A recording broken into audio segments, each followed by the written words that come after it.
Hi guys, MJ here, back to you again with updates on the developments of the case in regards to the disbandment. Please stay tuned and don't forget to like and subscribe.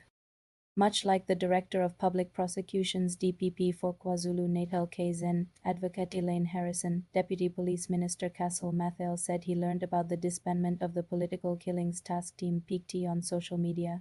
Mathel appeared before the ad hoc committee on Tuesday to discuss KZN Police Commissioner Nolanla Mkhwanazi's allegations and testified about the events leading up to Mkhwenu's disbandment directive on December 31, 2025. The deputy minister agreed with Mkhwenu's testimony that he had discussed the possible disbandment of the team during meetings in November. Mkhwenu did raise the matter that it must be de-established, and we had discussions around that. Yes, we did talk about strengthening murder and robbery because that's our biggest problem, he said. However, the resolutions at those meetings with the deputy ministers were that the minister would consult further with National Police Commissioner Fanny Masemola. These consultations never took place, as previously confirmed by Mkhwanazi, Masemola and Mkhwenu. We have had discussions and we have agreed on various occasions that there are issues that the minister should engage with the national commissioner and process them so that by the time they come to us they will have processed those issues, said Mathel. There are many instances where we have had meetings and agreed that the two of them must from time to time have engagement outside ourselves because the absence of that will lead to misunderstandings amongst them which can create a problem for us. And we are here now, I think, because of that. He said during these meetings, the effectiveness of the PKTT was never in doubt. Mathel on PKTT disbandment. Mathel further told Parliament that he learned of the disbandment on social media, as did the rest of the country. At first, he believed the letter was fake until Mkhwenu called him early in January to confirm that he had indeed written it. Mathel also had a different interpretation of the words immediate effect. That's not the right way to find out. We have been interacting all along about everything to do with policing, but this specific one, that's how we learned about it, unfortunately, said Mathel. I didn't understand what could have motivated him to pen such a letter, which he did.